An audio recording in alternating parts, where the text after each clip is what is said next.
A video plays, showing a crowd of people gathering around someone dressed in a bear costume.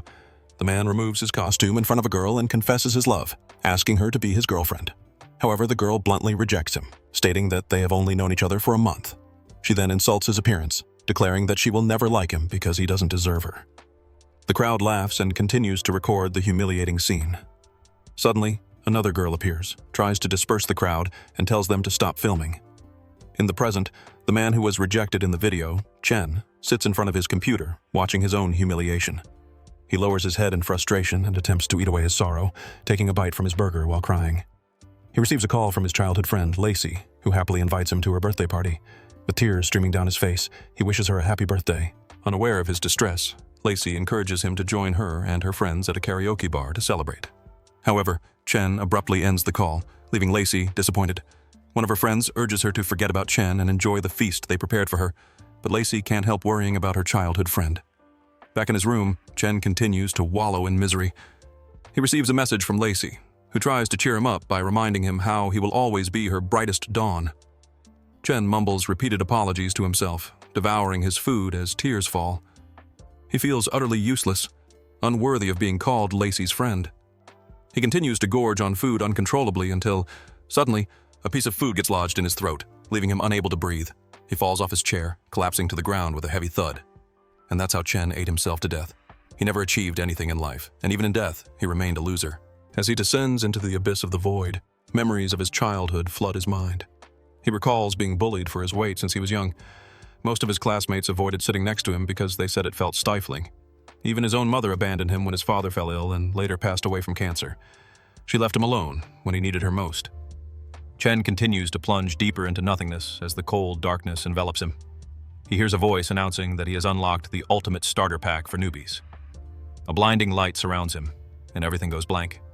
After a while, Chen slowly opens his eyes and notices his hands feel sticky. Confused about being alive, he gets up and turns on a light in his room. When he looks into the mirror, he is utterly shocked. His entire appearance has changed. He has lost a significant amount of weight. Chen pinches himself in front of the mirror, unable to believe that this is all real. However, the pain he feels confirms that he is not dreaming. As he admires his new appearance, a voice inside his head speaks again, informing him that he has successfully acquired the beginner's gift pack. He panics, looking around for the source of the voice. The voice continues, explaining that he is the destined chosen one and introducing itself as his intelligent sensory hub, Nicholas. Chen is stunned for a moment but eventually accepts his situation, recognizing similarities to fantasy games and comics he's familiar with. He activates the system, and it explains that his fat-to-skill exchange system allows him to trade fat for skill points, unlocking a cheat mode journey to his best life. Since he had a lot of fat before, Chen assumes this will be enough to make him strong. Testing his theory, he slams his hand on the table, only to feel incredible pain. This proves him wrong, and he concludes that he is still a loser. Nicholas encourages him, assuring him that his skills will unlock as he levels up. Additionally, the system has prepared a starter gift for him. He has unlocked an ultimate mealtime companion called Mouth Part Enhancement. Chen finds this bizarre and doubts its legitimacy as a skill. Nicholas explains that upon activation, the system boosts the host's body, granting a complete enhancement to senses and endurance. As the system begins to explain the most crucial part of the skill, Chen is interrupted by a frantic call from Lacey, who is desperately asking for his help. Meanwhile, on the other end of the line, one of Lacey's friends, who has shown interest in her, is furious that she turned him down. The man accuses her of leading him on, claiming that all he has done is treat her well. He demands to know what he lacks compared to her loser friend. Lacey attempts to move past him, but the man forcefully grabs her hand, showing no intention of letting her go. As dread begins to consume Lacey, the door to the room suddenly bursts open, revealing Chen. Enraged, he demands the man release Lacey. However, the door comically closes on him, making him flustered. Trying again, he barks at the men to free Lacey, looking pathetic. The men laugh at him. Despite this, Chen remains unfazed and once more demands they let the girl go. The man, visibly frustrated, barks back at Chen for daring to order him around. Chen suddenly realizes he acted rashly and seeks the system's help. Nicholas informs him that due to his current low level, the only skill he can use is the initial one he received, King's Contempt. This skill requires 0 energy points and is designed to deliver a crushing mental blow to his target. Chen imagines what might happen if he overwhelms the men with this ability. However, as he becomes lost in thought, the leader notices him zoning out and confronts him. Ignoring the leader, Chen turns his attention to Lacey, assuring her that he will handle the situation and keep her safe. Meanwhile, Lacey struggles to figure out who he is. The leader laughs at Chen, mocks his arrogance, and warns him to worry about himself instead. Chen then unleashes his skill, causing the leader to feel unbearable pain in his head and kneel in desperation. Smiling in satisfaction, Chen realizes the skill worked. He marvels at its power, amazed he didn't even have to lift a finger to inflict damage. The system informs him that there's a 5% chance the skill might impose berserk on his enemy, driving them into a frenzy and causing them to lose all sense of reason. As he contemplates this, the leader suddenly goes berserk, grabs him by the collar, and begins assaulting him. Chen realizes this is the effect of his skill and, frustrated, calls it lame while begging Nicholas for help. Unfortunately, the system informs him that his points have run dry and redeeming additional skills is impossible. As the leader continues his assault, Chen turns to Lacey for help, but she runs off, refusing to assist him. Chen feels his last ounce of hope slip away as he realizes his childhood friend doesn't recognize him due to his new appearance. Just then, the leader shoves him into a nearby table, causing him to hit his back with a loud thud. Despite being injured, Chen wills himself to fight back. The leader then approaches Chen with a bottle in his hand. Chen tells him to go away, but the leader, still in berserk mode, doesn't listen.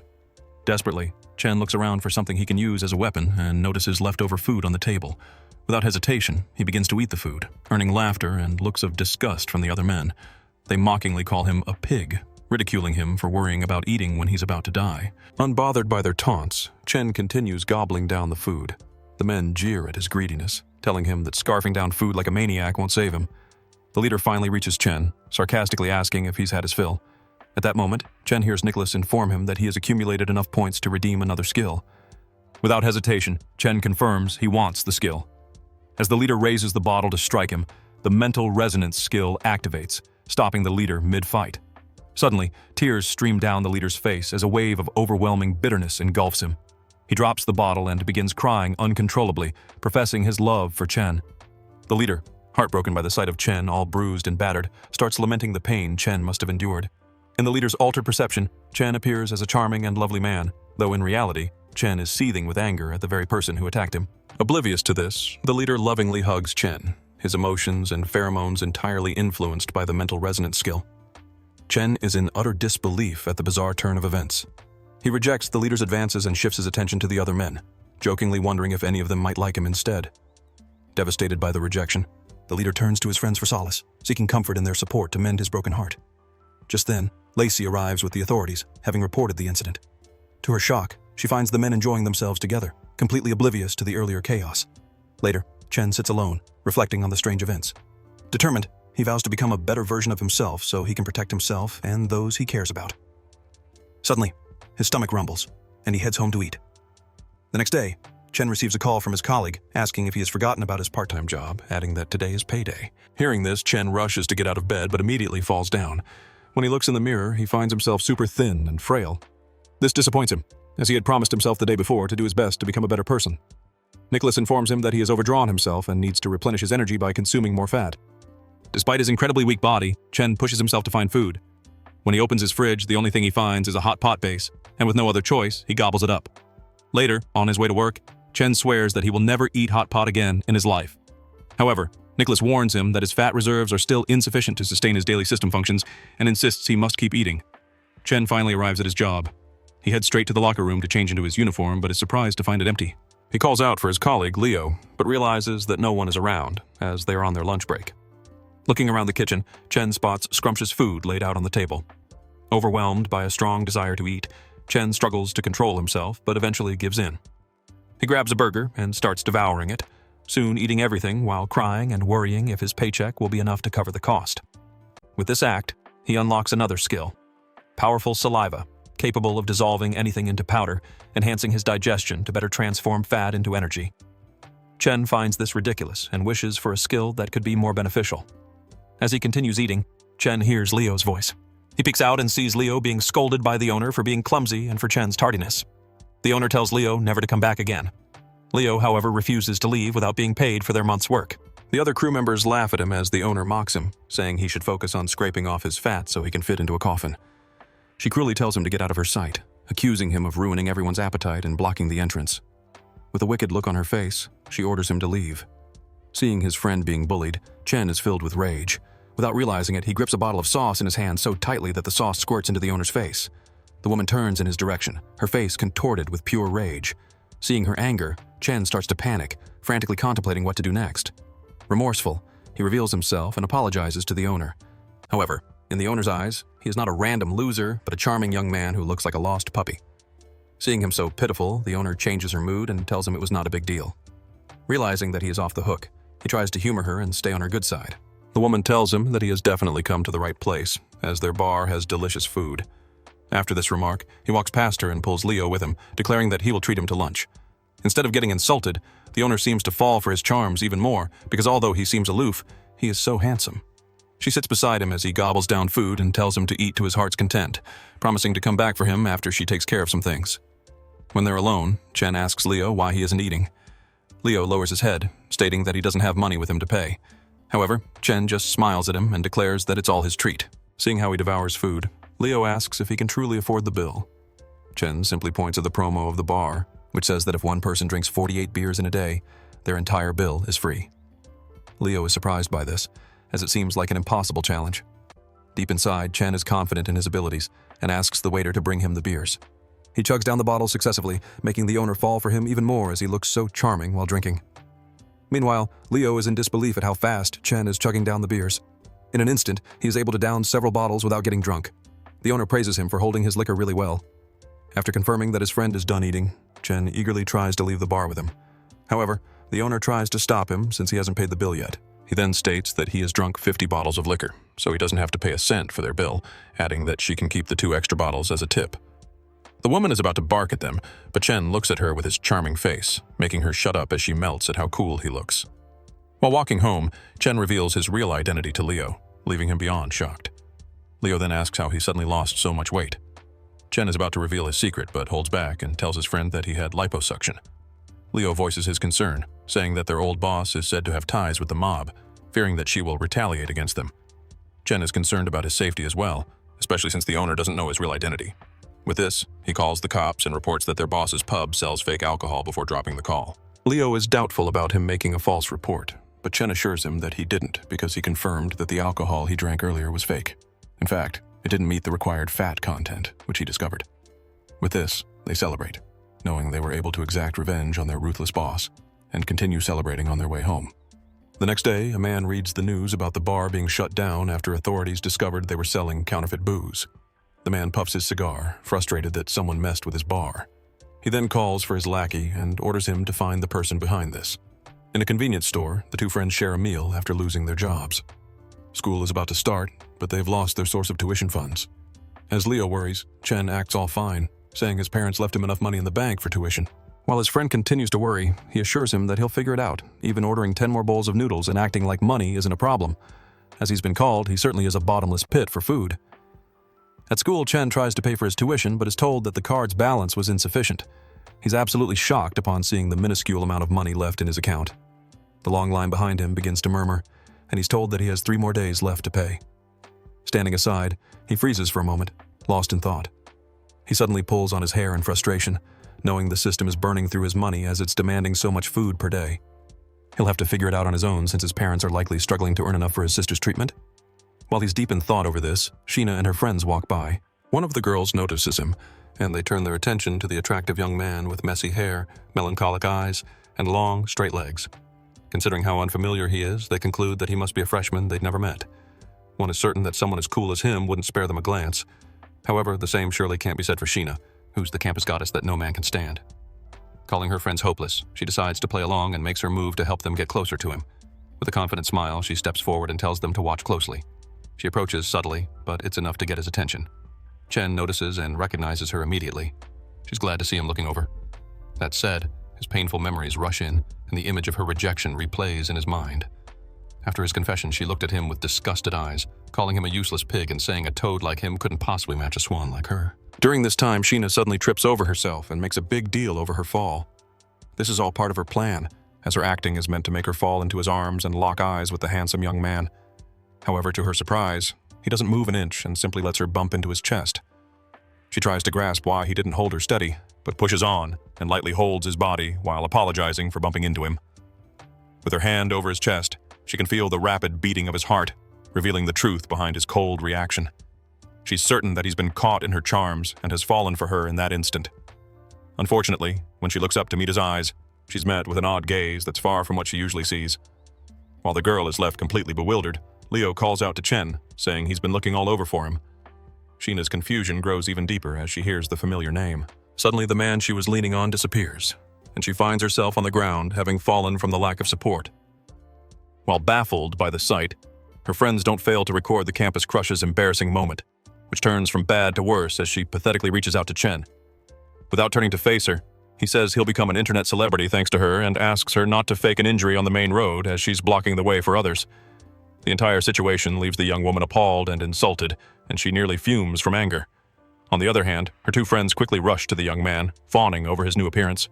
Abandoned and alone, she stares at them in disbelief and calls them little witches. A crowd starts to form around Chen as they notice his change, and Leo kindly clears the path.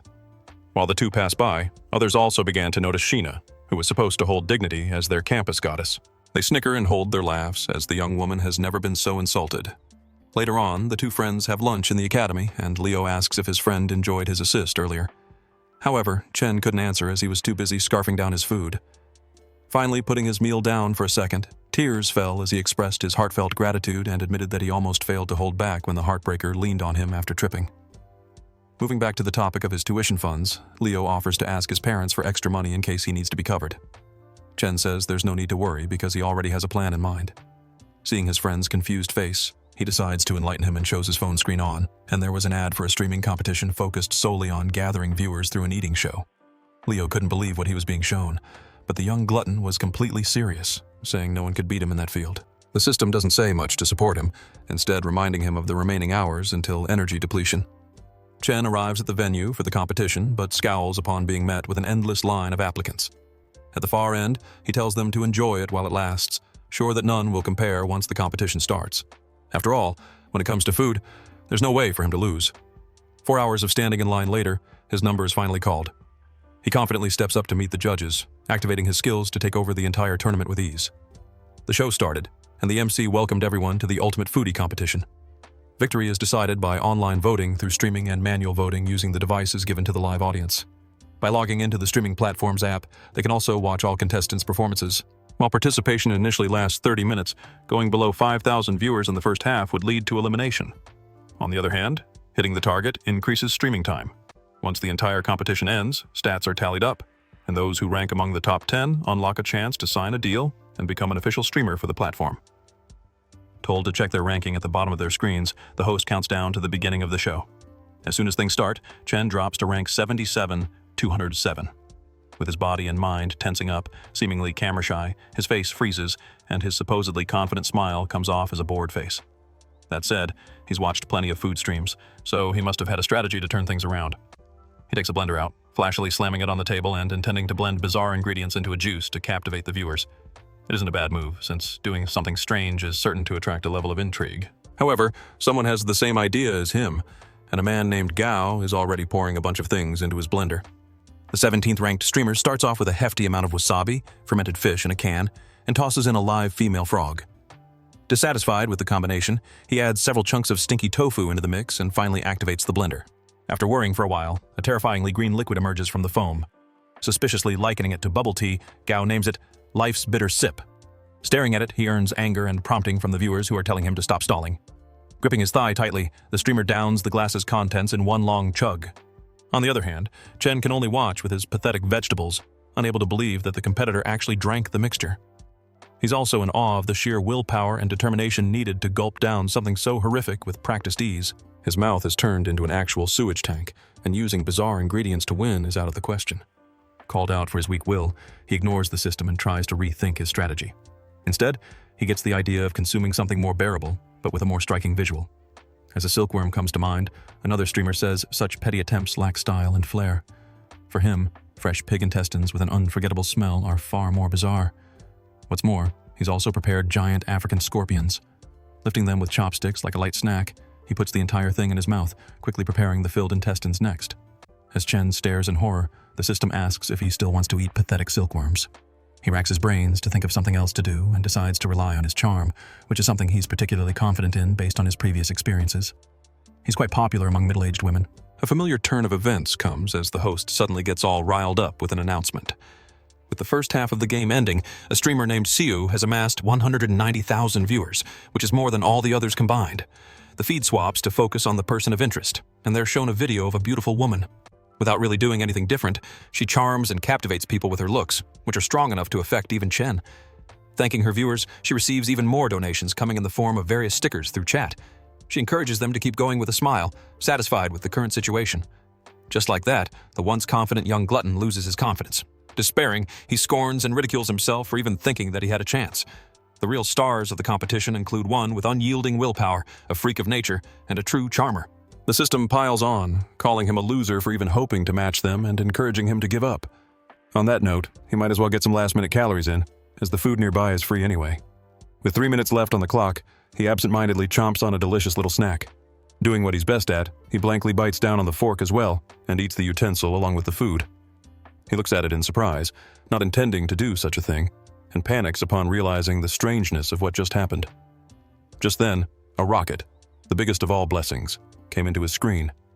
While he's still surprised, a few other stickers poured in, signifying countless donations and viewership into his account. Several viewers subscribe, and his popularity grows as news of utensil consumption spreads far and wide. With this, Chen realizes that he might still have a chance. Looking right at the camera, Seo thanks the viewers for all their support. Every one of her viewers is smitten as the young lady smiles and sends them hearts of gratitude. Hiding an arrogant smirk, she considers all her competitors amateurs and believes she's perfect for streaming. Even in the current competition, she's likely to be crowned the champion. She laughs and looks down on the fools who desperately eat themselves to death. However, an unforeseen problem comes as viewers begin to swap away from her channel to watch another's. Her eyes open wide in shock and confusion as several people slip away, saying they're headed to streamer 213. Her viewer count rapidly drops by the thousands. Concern and indignation set in as she questions who dares to ruin her plans. Chen tells his audience to pay attention to the perfectly seared steak on his table. Lifting it with a fork, he drizzles some sauce all over the divine slab of meat. While his viewer count skyrocketed, Seo watched on in frustration, questioning how eating a steak boosts popularity so fast. Munching on the protein, he says it's just the appetizer and invites them all to watch as he moves on to the main course. The chat box is flooded with anticipation, and the young man slathers the plate with the steak's black pepper sauce. Messages flood in, and when he chomps on the dining ware, treating it like an entree, the scene leaves Seo flabbergasted and unable to believe what she just saw. He continues to chew on the hard plate, putting on a delighted expression and describing its texture as crunchy. Moving on, he then builds the tension by asking the audience if they believe that the plate is real or fake. Meanwhile, the competing streamers call him out for being fake, unable to believe that someone would actually eat a plate. That said, some experienced ones conclude that he's doing exactly what he's claiming to. Gao is already at the limit of his dark cuisine, but Chen's determination seems to far surpass his. Since he's a rival deserving of respect, the veteran admits defeat and even encourages the others to check him out. The system commends his idea of using controversial topics to pull a crowd. Fortunately, he isn't a stranger to creating trends, having personally suffered from an online issue in the past. Thinking about his acidic saliva, he concludes that he can't rely too much on it either. The effects of plate eating are indeed striking, but once someone discovers his unusual constitution, he'll certainly be done for. As such, he decides to hold on just until the end of the round and savor the bullet comments during the final moments of the stream. Just then, countless spam messages flooded into the chat, trying to debunk his claim of eating a real plate. They called him out endlessly, all saying they have evidence of him faking his skill. Chen refuses to respond to anything and allows himself to be swept away in the strong current of hate comments. With things naturally flowing, he's carried on and ends halftime in 7th place. On the other hand, similar hate comments have reached Seo's account, most of which are calling her out for being boring. Other viewers come to her defense, and arguments ensue in her comment section. Reading everything, the young streamer puts on a tearful and hurt expression and asks everyone to keep it down. Since dining is a joyful experience for her, it's better to enjoy and not get upset regardless of the situation. Still crying, she says she'd be interested in seeing other streamers as well, and allows everyone to leave her and come back. Seeing her bow down in gratitude, countless protective comments fill her chat, replacing all the negative ones. Deep inside, her character isn't as innocent, as she scorns the streamer who took her viewers away. Meanwhile, even her main sponsor, Director Zoran, sees what's happening and bangs his fist on the table in frustration. He demands to know what's happening, but even the secretary has no idea, aside from the fact that Chen was gaining massive popularity. If something goes wrong in the competition, neither of them will be able to handle the consequences. With the first half done, those ranked below 30 are eliminated, and the game will resume after a short break. In the restroom, the system asks Chen why he still goes there despite his skill removing its necessity. As he explains that it's a relieving escape for him, a loud noise makes him jump to his feet. Worried, he heads to the source of the flush and waits by the stall doors, despite the weirdness of it all. As the noises continue, he begins worrying for the person inside and is afraid that something bad might have happened. Just then, the toilet user opened the door. Siu was inside, and she looked down at the young man who was waiting by the door. She asks the weirdo what he was doing. Silently recognizing the streamer, he says he heard continuous vomiting and went over to check if something bad had happened. Furious and insulted, she began questioning what he heard. While he's just confused over her reaction, she just takes it as a challenge, believing that he must be playing dumb in one way or another, since he might be waiting for her to lay the terms down. She steps forward to take the initiative and confirms his identity as a competitor in the competition. Since he heard it anyway, she goes on about self-induced vomiting, which is undoubtedly bad for the body. She's well aware of the side effects, but her chosen career path isn't as flexible as she'd want it to be. If word gets out, her fans might end up leaving, which is the worst-case scenario for her. She calls to him softly, trembling and calling herself a selfish lady. Caught in her web, he assures her that this isn't the case at all, and sees her as a really strong woman. Taking his hand, she looks up to his eyes with tears streaming down and asks him to keep it all a secret. If others were to find out that she forces herself to throw up, she'd never survive the industry. Desperate to please the lady, Chen vows that her secret is safe with him. Something feels off, but she just wipes her tears with a smile, saying she knew how good a person he was just from one look. With this, the two go their separate ways, bidding each other well wishes for the competition. As he waves goodbye, the system called her unfathomable, a description he agrees with for other reasons. Meanwhile, So found herself in an isolated area and called Zuran immediately, demanding personal details about him in the next 20 seconds. In the control room, Zuran screams out loud in surprise as he's asked to change the rules of the competition. Su has personally come to make the request but was promptly rejected, as revising the rules at the last minute was far too risky a movement. They stare each other down, neither willing to give in. She knows her demand will leave them in a tough spot, but she insists that she has to win no matter what. Tearing up, she says she isn't as young as she used to be, and that it's her last chance as a streamer. If she lets her fans down now, she'll also disappoint the director even more. What's more, something everyone is aware of is the fact that the production team's been helping her. Without Zuran, without all of them, she wouldn't have gotten that far in the first place. Now, if her ranking drops all of a sudden, the person she owes the most is the director, and she can't possibly fall short of his trust and expectations. Falling silent for a moment, the director then sheds a waterfall of tears and shouts at his crew, telling them that they're changing the rules of the game immediately. As ordered, the MC announces the beginning of the second half and the abrupt change of rules. The ranking criteria of their contestants has changed from combining various metrics to primarily starlight points. Telling the viewers to cheer their favorite streamer on, the man continues the competition. With this unexpected change, Chen's huge advantage has suddenly disappeared. In an instant, it sounds unfair and too favorable for those with established fans, but he believes that his new viewers will come through. However, this confidence doesn't last long as he sees his name rapidly dropping in the leaderboard. Stunned silent for a moment, he screams in desperation. He was at the top of the popularity board, but was dragged down by the garbage rule that's putting his livelihood at stake. Since so many people are watching, he doesn't want to keep eating plates either, as it might blow up and affect his personal life. The system insists that indecision is the path to defeat, but he vows to think of something else and refuses to give in. The second half just started, and he just needs a bit more time to think about his next move. On the other hand, So was thriving just as much as she was at the beginning of the competition. With the rules changed, her starlight points shoot her to the top of the ranking, and the boost she asked for is really working its magic now. Acting as the queen of the competition, she simply cannot be beaten and stands atop everyone with the power to put competitors out of their misery. She sends Zuran a message, asking him to unleash the bot army against Chen. As he blocked her path once, she floods his livestream room with usernames. There are thousands and thousands of viewers, but with little to no gifts, he's quickly accused of hiring bots. As such, he even receives threats, despite him knowing nothing about their sudden presence. In no time, his comment section is filled with negative comments, most of which are ordering him to stop faking and leave right away. He helplessly tries to fight for his innocence and asks everyone to calm down. However, they have no intention of doing so, and he's being completely ignored and dragged down all of a sudden. In the end, he has to rely on his skills to turn things around. In the control room, Zuran tells his men to keep the bots coming. To him, Seiyu's win is the priority, and the downfall of a random player is a small price to pay. Just then, a gold badge appeared on Chen's stream, declaring the presence of a VIP and shocking the veterans plotting against him. According to the username, the visitor is protecting the best streamer. Upon seeing the VIP donor, the other viewers get to work and tell them to leave that instant. Meanwhile, in a regal room somewhere, a young master is told that 800,000 has been transferred to his account. From then on, super rockets were continuously and endlessly sent to Chen's stream, boosting his starlight points in the competition's last moments. Everyone lets out screams of absolute shock. The trail of rocket stickers doesn't end, and his donor seems to be rich beyond words. Meanwhile, the streamer has nearly passed out from the unexpected donations and could only let out an awkward, "Thank you." With this, he gets blasted to the top of the rankings once more, but the rockets still don't stop coming, as his donor seems to be filling his screen with stickers.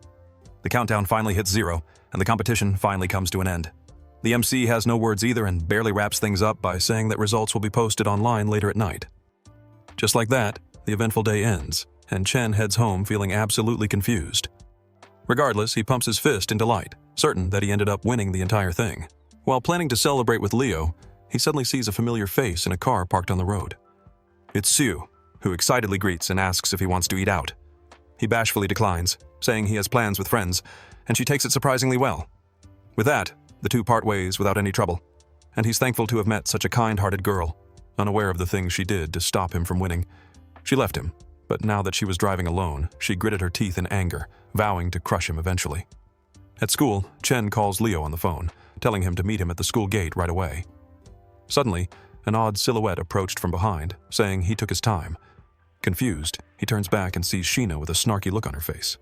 Having heard about his tuition situation, she mocks the young man, reminding him that the payment deadline is tomorrow. Her unprovoked insults anger him, but she just continues, saying he can't shed his poverty the way he shed his weight. As she's going on about him being a toad for life, a large hand suddenly pushes her away, making her scream in surprise. Barely keeping her footing, she furiously turns to see who dares push her. However, her expression immediately changes upon seeing a well-dressed and imposing man named Hugo. With a soft smile, she asks why he pushed her, joking that he's always so rough. The girl clings to him, wondering if he's come to have a date or give the bag he promised last time. Coldly looking into her eyes, he orders her to take her filthy hands off him. His tone and harsh words stun Sheena, who isn't used to such treatment. Unfortunately, he just doubles down, screaming at her to shut up as no one asked her to speak. Moving on, he quickly makes his way to Chen with a serious face. It softens up for some reason, and the cold man asks why he didn't tell him. Having no clue what he's talking about, the young man asks for a bit of clarification. Hugo says he should have said so if he had money problems, but his financial issues have nothing to do with him. Hating how he keeps on acting tough, he says he knows all about the eating contest. Shocked that other people know, Chen is told to go online and remembers that they were supposed to announce the results soon. Scrolling through the articles, he sees the competition announcement, which declared Siu as the winner. While several congratulated her, one comment noted how they saw someone else win that day. Hugo tries to cheer him up over the loss, promising that he'll always be number one in his heart.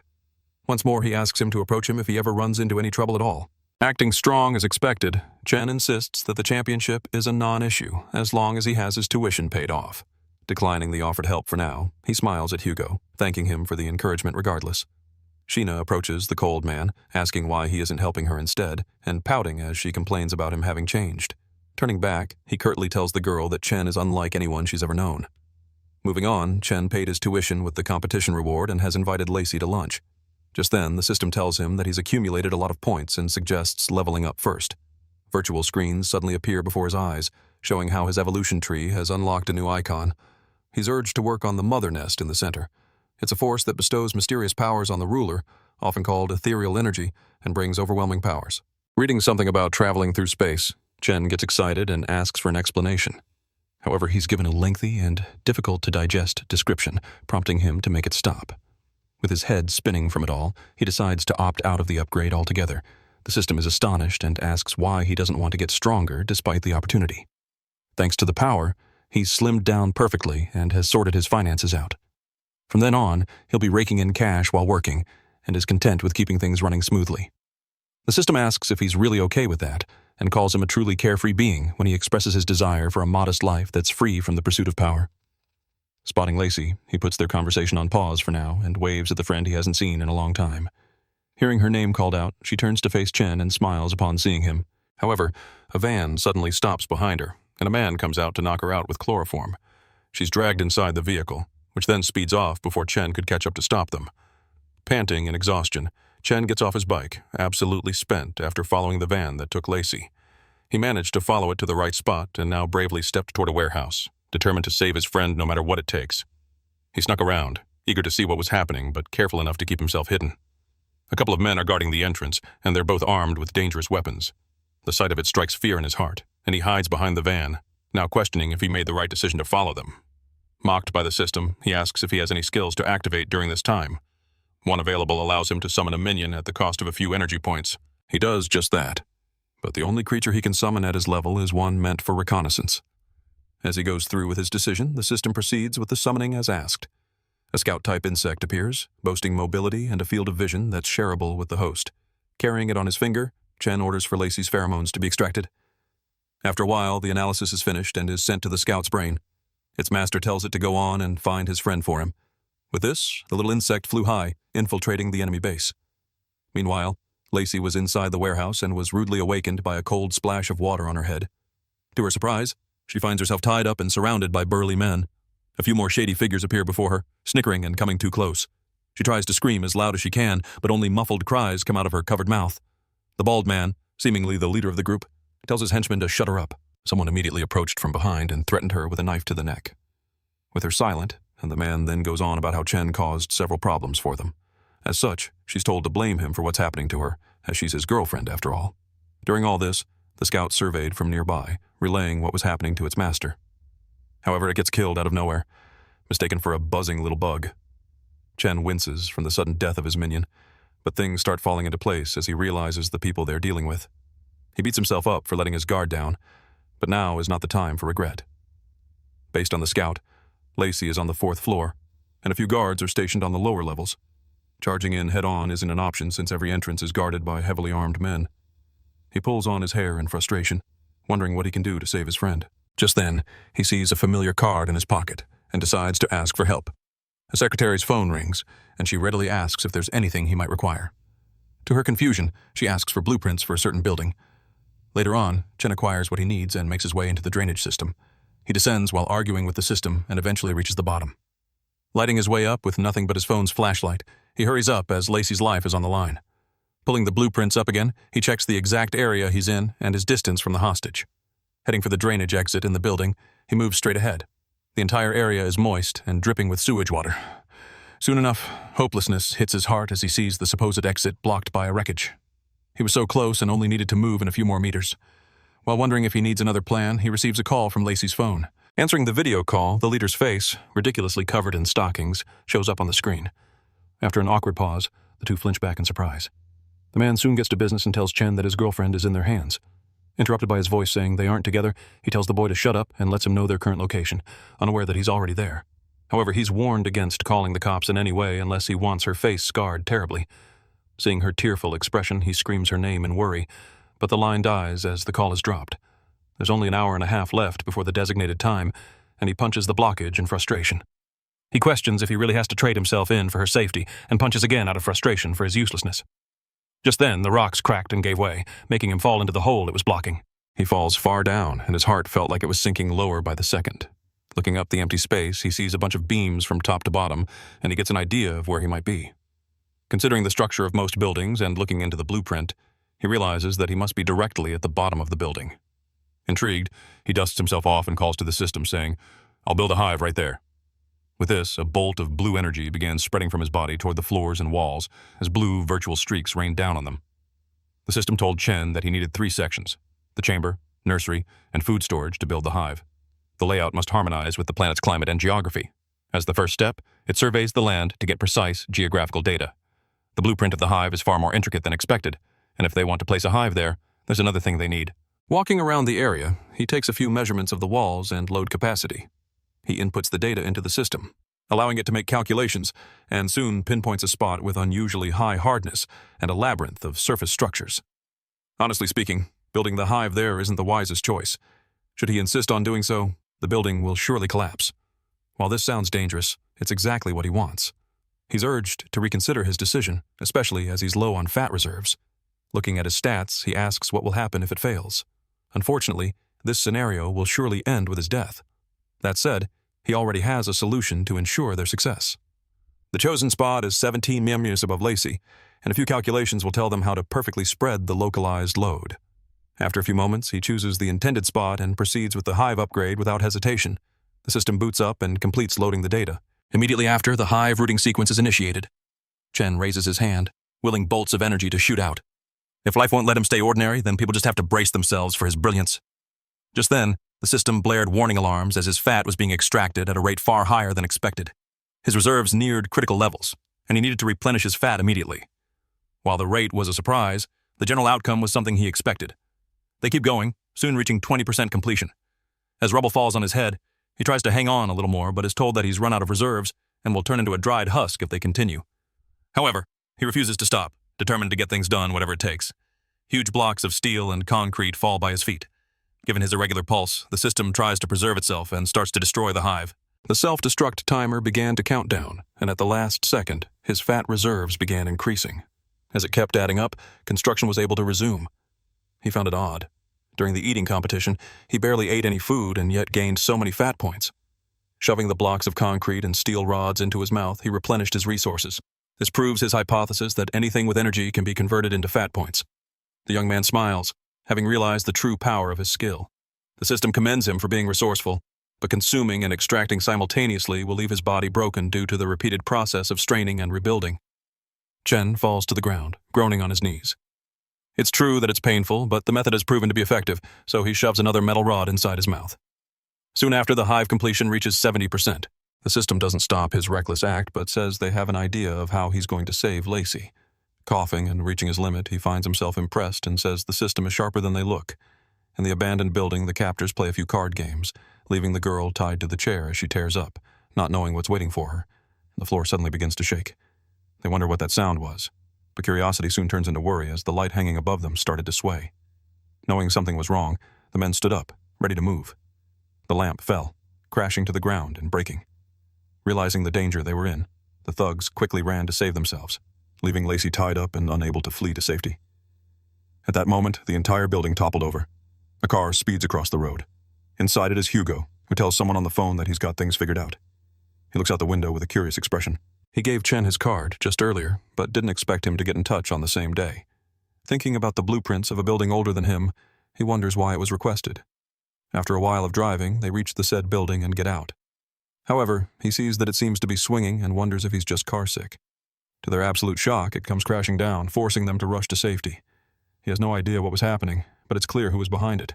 The smoke and dust eventually settled after the collapse, and Chen climbed his way out of everything. The only thing left standing was the room his friend was in, which he encased in a shield. According to his calculations, the room was in a dead end, so she should be okay. He checks on the thugs that are out cold but are also protected by a shield. Finally, he finds Lacey sitting and tied up. She's unconscious, but safe nonetheless. Hearing a familiar voice telling her to wake up, the girl slowly opened her eyes and saw Chen, saying he came to rescue her. He hurriedly asks if she's hurt anywhere and hugs her in relief after confirming that she's all okay. Blaming himself for everything she went through, he apologizes sincerely. Since it was a huge incident, police soon arrived at the scene. In addition to checking on those who were endangered, they also arrest the kidnappers. They confirm Chen's statement, saying he was following his missing classmate when the building suddenly collapsed. Finally, turning to Hugo, the cop asks if he spotted any suspicious characters. Seeing the two young students in front of him, he remains silent at first, then says he didn't see anyone and just witnessed the building fall. The man closes his logbook and tells his subordinate to check on the owner of the fallen site. The young heir says there's no need, as he can just talk to him. Not getting it at first, the police warn him of obstructing their investigation. To clarify, Hugo calms them down and takes his wallet out. He explains who he is and that his family owns the entire land the building is on. He goes further, saying the abandoned building was already up for demolition. Writing the incident off as fate that it collapsed on itself, he chuckled. Getting things straight, no one was hurt aside from the kidnappers. It's exactly as it seems. He's been on the force for a while but has never encountered such a situation. They tell the young ones to get into the patrol car, making them worry about arrest. However, it's far from that, as they're just giving them a ride back to school. In the car, the three awkwardly sit at the back, silence filling the space. Chen apologizes to Lacey again, but she assures him that it isn't his fault. Many things happened, but it allowed them to realize several things. The young man then turns to Hugo and thanks him for all the help he provided. Seeing them interact unsettles the girl, knowing full well that the heir is no saint. Meanwhile, the rich young man wonders if she even deserves an apology. The tension is oddly high as the two shoot daggers with their eyes. Confused over what might have happened, Chen awkwardly laughs it off. Later on, someone bangs their hand on the table. Student Council President Yudo says they absolutely cannot falter this time. America's top Ivy League school will send them a student for academic exchange. With the school's reputation on the line, they have to tighten campus discipline. Sheena, also a council member, puts makeup on and backs the president's thoughts. He seems prim and proper, but as soon as a car speeds past her, ruining her hair, she screams in anger, losing all her composure. It was a police car, and she saw Chen's group step outside to talk to an officer. Still spiteful, she listens closely, eager to find something to use against him. She smiles slightly, saying he's plain unlucky to have stumbled into Yudo's path. The woman exclaims and points to the group, loudly asking why a student is getting mixed up with the police. Concerned, the president asks if she knows him, and she sees her chance. The devious girl then says he's someone who's been clinging to her non-stop. Moreover, he's been hanging out with Hugo, who everyone knows is bad news. Immediately getting a nasty expression, Yudo concludes that they must be similar scoundrels. He glares at them, oozing with disdain, and says such shameless people should not be allowed in their school. A sneeze rings throughout Chen's home. Since it's been happening all afternoon, he wonders if someone is bad-mouthing him. While wondering what's wrong, his phone chimes with a new notification. It's an invitation asking him to come to a ceremony for newcomers. Based on the description alone, he realizes that it must be a fancy dinner. As such, he looks through his wardrobe, checking to see what he should wear. Getting an idea, he pulls a drawer open containing a gift from his parents, which was meant for his coming-of-age ceremony. An old photo shows him wearing the formal wear set. He tries it on again, pulling on the tie and locking his belt in. However, it doesn't fit as well as before, given the huge weight loss transformation he went through recently. Just then, his belly suddenly began to grow, pushing on the shirt and sending the buttons flying. He's shocked as he sees his shirt pop open, ruined by his bulging belly. Feeling like something was about to happen, he rushed out, struggling to carry himself. He moved as fast as his legs allowed him to, and he eventually reached the bathroom, where loud sounds soon echoed from. Later on, he exited a stall, clinging to the door and walls as his legs were weak. Looking grim, he blames the system, certain it's their fault. Looking at a glowing egg in his hands, he tells it to explain. As they nonchalantly say that it's an egg, he gets frustrated and orders the system to explain why a grown man just laid it. It's supposedly a reward for upgrading the brood last night. Wondering what's inside it, he's told to figure things out himself, and once it hatches, he should have the power to dominate the earth. Chen sighs and says he has no time for nonsense now. He has no intention of ruling the earth and just wants to protect people he cares about. The day progresses, and he's back in school as usual. When he entered the lecture hall, female classmates took immediate notice, saying they hadn't seen him in a while. As he looks even better, they joke about finding a chubby partner and shaping him up. Meanwhile, the class representative, annoyed that they're always talking about Chen, coughs to clear the air. He joins their conversation and asks what they're talking about. He recalls how they talked about a limited edition shirt before and wore it today to show them. Believing that people are judged by their clothes, he brandishes the rare top with a smile. They say it matches his hair well, but comment that it might be too big for his body, then proceeding to mention Chen. He turns away in frustration at the ridiculously lovesick fools. While sulking in his seat, his phone chimes with a new message. He takes a look and is surprised to see a photo of the annoying student from last night. In disbelief, he questions if he was really delivered to school in a police car. Since Hugo is with them, it must have been some off-campus trouble. Believing that he's finally gotten him cornered, he smiles in anticipation. On the other hand, Chen is sitting quietly, wondering about the possible purpose of the egg he laid. Just then, the representative approached, calling his name with a loud voice, saying the school is not a lawless land. He reminds him that the heavens are always watching. Given his raised voice, other students began to chatter and speak. The school bell rang, and the teacher entered, telling everyone to return to their seats for class. With their conversation interrupted, the representative says he won't get away with it. As the lecture progressed, Chen was left confused, unable to remember how he offended him. He recalls their first year when he tripped and pulled the student's pants down. That said, he was forgiven in front of everyone. In their sophomore year, he asked him for Lacey's number, and she invited him to their dinner. Tagging along, he was told to order whatever he wanted, so he ended up eating 6 lobsters. While the representative was shocked by the bill, he doubts it is the reason. In the same year, they went to study on the field and shared a tent. When he snuck out to cook a snack, Chen's hanging underwear fell into the pot, but it wasn't his fault. Feeling innocent in the end, he's left stumped, except for the idea that his handsomeness is inherently attracting enemies. The class will end in 10 minutes, and the representative is determined to show his true colors. Moreover, he wants him to receive a disciplinary action and make it clear that he doesn't deserve to be in the same class. As the bell rang, he quickly got up, ready to rush to the counselor's office. The teacher stopped him, saying he still had an announcement. Smiling and thinking he must already know, the student sat back down, smiling at the thought of him being punished in front of the class. However, all the teacher says is something about an upcoming holiday. Frustrated, he sits patiently, willing the announcement to end. Finally, they're all dismissed. As he gets up, he notices Chen missing from his chair and decides to hurry up as well. Pushing with his legs, he ran across the halls at full speed, exhilarated by the thought of his nemesis getting in big trouble. He zooms past other students, not caring that he's knocking them over, as he's waited years for this chance. For him, it isn't about the money he spent on 6 lobsters, nor his pants that were tugged down, showing his undergarments. He believes he's doing it for the class, not personal grudges. Rounding the corner, he's reached his destination and catches his breath. Right behind the next door is his opportunity. Finally, his moment has come, and he wastes no time turning the knob. The door opens, and the blinding light is akin to heaven's gates. However, to his surprise, he sees two figures inside. Beside the teacher was Chen, who says it's a coincidence to see him there. Seeing the confused representative out of breath, he offers a glass of water. Unwilling to let go of hope, he chuckles, saying he must be crazy to come to the counselor's office himself. Meanwhile, at the site of the building that fell, one man speaks to his boss and reaches to the sky, saying he can feel a nest's breath. The class representative smirks, saying his nemesis has willingly entered hell himself. As he's about to tell the teacher about him, the adult cuts in, saying, "The young man has really nailed it." He takes something that just came straight from the precinct. It's a banner about Chen capturing a group of criminals. Told to show it to the class, the representative is filled with disdain. Although he follows instructions, his face shows that he's being forced. As he calls to his classmate, counting down, the photographer tells them to smile just a bit brighter. The camera flashes and snaps a photo of two students posing with the banner. They're in front of the entire class, and the other students also snap photos with their phones. Since he has several important connections, the representative is told to post it on social media. He silently refuses, not wanting to be embarrassed more, but the teacher promises to even check his newsfeed later on. Meanwhile, Chen misunderstands him, thinking he looks exhausted out of worry for them. As such, he runs after him, earning nothing but more spite. With a bright smile, he invites the representative to the dinner party, adding that his favorite influencer will be there. Seeing a photo of So on the phone, annoyance fills his body, and he says he just wants to laugh at him even more. The boy defends himself, saying it isn't so, but the representative is already too offended and runs off at the supposed hypocrisy.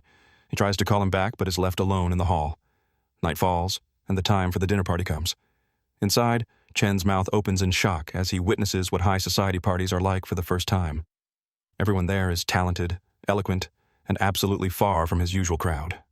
Passing by several people in suits, he takes a look around and feels like things are way too fancy. The buffet comes into sight, and there's an unbelievable amount of scrumptious food, all just waiting to be consumed. One butler tells him to enjoy as he sees fit, nearly making him jump in joy. It's pure bliss for him, so he quickly accepts the offer and indulges. Meanwhile, in a private room in the manor, a young lady gets ready and puts on makeup. Paired with a perfectly tailored dress, Seo is sure to be the star of the show. As planned, she's welcomed as the main event, and she greets everyone with a bright smile, fitting a celebrity. A representative asks her to comment on rumors about the competition's champion being predetermined. After a moment of thought, she says the competition is live and cannot be faked. Without losing her composure, she insists that only fools fall for such rumors. Satisfied with her answer, the crowd claps. Reveling in their applause, she curses Chen for even trying to go against her. She sees a familiar silhouette seated at the table. Chen is still eating, with plates piled endlessly. A cook ran back to the kitchen, alerting the chef as their food supply couldn't keep up. The main chef panics and asks who's eating so much to leave a mountain of empty plates. The crowd also began to take notice, impressed by the fervor in his consumption. Watching as Chen kept on guzzling food and drinks down, even they started to get hungry. He even ate before coming there and was now famished again. One man cautiously approached, excusing himself for interrupting, and greeted him. Signed as a food live streamer, they originally planned a campaign for Sue but found that his style better fit their brand and offered a collaboration. His card identified him as the executive director of a food company. Intrigued, the young man takes the card, but Sue just couldn't accept it. Her uncle worked so hard to connect with that company, which is one of the giants in the industry. She approached Chen, ready to put a stop to it, and said she'd been looking all over for him. As she takes his arm, he blushes from the unexpected contact. Saying she lost something in the parking lot, she asks for his help. Her pretty face manages to convince him immediately, so he excuses himself from the director for a moment. The director tells him to go ahead, adding that he'll wait for his reply. The two reach the dark parking lot, where she asks him to find a necklace from her mother. She blames herself, unable to believe that she lost it. He bends down with his flashlight, eager to help her as much as he can. She watches him silently, looking over at two figures hiding in the dark. As soon as he hands her the necklace, she'll pretend to trip and fall. At that moment, her hired photographers will capture the moment and make it look like he pushed her after being rejected. Once the story breaks, her reputation will shine and leave him ripped to shreds. As she blames him for always getting in her way, Chen exclaims, saying he's found it. He raises something up, asking if it's the necklace she's looking for. However, he's confused as she suddenly begins laughing like a witch. As planned, she trips and falls on her own. The young man tries to reach out and catch her, but it's too late, and she falls to the ground with a loud thud. Cameras flash as her hired men do their job, capturing the exact moment. Looking back, Chen notices what just happened, and the dull men even give a foolish thumbs up. She's in disbelief as they can't even step back to take a proper shot. Just then, Seo was bumped to the side as the car she was leaning on suddenly opened up. To her surprise, a woman, barely dressed properly, stepped out in a rush. Annoyed over being interrupted, the streamer demands to know who she is, but they notice someone else step out of the open door. Looking on, they see a familiar face who asks what they're all doing there. Yudo steps out of the car, seeing what they're all doing there. He appears with several kiss marks on his face and asks if they're spying on him. Seo recognizes him and realizes he's been making out with a waitress in the car. The hired photographers speak up, acting bashful and saying it's all a misunderstanding. Without hesitation, they point to Chen, saying it's him they were spying on. Annoyed, the streamer tells them to shut up and leave. Yudo feels like he understands the situation and acts haughty, saying he didn't expect her to be a two-faced diva who's desperate to be famous. Coming close, he says she's disgraced her uncle's name. As the two stare each other down, Chen is hit with confusion and betrayal. He asks why she would do this, but she just glares at him, saying he already knows why. Yudo tells them both to stop, as he isn't interested in their drama. He writes a check for $500,000 and tells the stupid paparazzi to go away. Without hesitating, they accept the money and leave with Seo. Looking at her, Chen can't help but feel that she's a completely different person. He then speaks to Yudo, who seems to know about him. Still thinking that he's Hugo's lackey, he's surprised that he made it to a high-end party. Considering his looks, he asks the handsome student if he's looking to seduce an older woman. Pushing harder, he questions the type of parents who raised someone like him. He points rudely, saying his clothes reek of poverty and insects. Another check is thrown as he's told to buy something decent and stop embarrassing himself. Walking away, he sees the check fall to the ground and tells Chen to drop the act and pick it up. After all, his parents wouldn't even come close to making that amount in a year. Finally seeing him pick it up, Yudo scoffs, calling him a clown as he leaves. Left alone with the money, the system asks if he's actually going to take it. Money really does let people do whatever they want, and he even wrote such a huge sum without batting an eye. Chen crumpled the paper, furious as his parents had been insulted.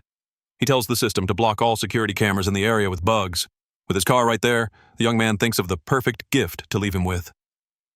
Back inside, the young director shook Chen's hand, officially accepting his partnership offer. Since time isn't on their side, they sign right away with high hopes. Just then, the host began to speak, welcoming everyone and priming them for the opening act. As he was about to leave, Chen saw Yudo. Annoyed, he asks the system to leave another gift. It asks for some instructions that are a bit more specific. It's told to turn the president into a monkey and embarrass him in front of the women. It's childish, but he tells it to wait until they're close enough. The president danced around with someone, and as they got closer, Chen prepared to send his attack out. As planned, the system's attack activated successfully, and the right moment came as they approached. However, just as they launched, the two dancers turned, and they hit the woman instead. With blank eyes, she suddenly stopped moving, prompting Yudo to check if there was something wrong. As Chen worried about hitting the wrong target, the woman was filled with rage and started breathing hard like an ape. She raised her arms high, nearly roaring as she stood over him. The president panicked, afraid of what might happen to him. However, she moved too fast and gripped his arm. Suddenly, he was spinning, swung around by her unexpected strength. It was supposed to be 5% berserker mode, but this is clearly 100%. That said, it might not be too bad. Seeing him scream for his life, the bodyguards there leaped into action and did their best to subdue the girl immediately. Chen smiled in satisfaction, seeing him vomit all over the floor. Still reeling from nausea, Yudo orders his men to bring him to the car. He wobbles on the way to the parking lot, cursing the terrible night. Just then, he notices his car tires are completely gone, so he screams out, demanding to know who took them. Meanwhile, Chen appeared, boasting about his scooter that can pass traffic. Seeing him, the president grabs the boy by the collar, accusing him of taking his tires. He smiles, saying he has no need for tires since he's driving a scooter. Yudo refuses to let go, unwilling to leave things unsolved. Someone clapped from nearby. Approaching, a woman's voice scolded him for dressing all proper but bullying a poor boy. A woman with a charismatic aura calls him out, saying, "It's an eye-opening sight." He argues that he has no need for such things, but she just tells him to let go unless he wants the cops involved. Getting sick of it, he finally questions who's sticking her nose into their business and tells her to cool off somewhere else. She charged in and quickly planted her foot into his gut. The president is sent flying across the pavement, left unconscious as he foamed at the mouth. She looks down, satisfied with the punishment she delivered. Chen is stunned, not knowing who this newcomer is.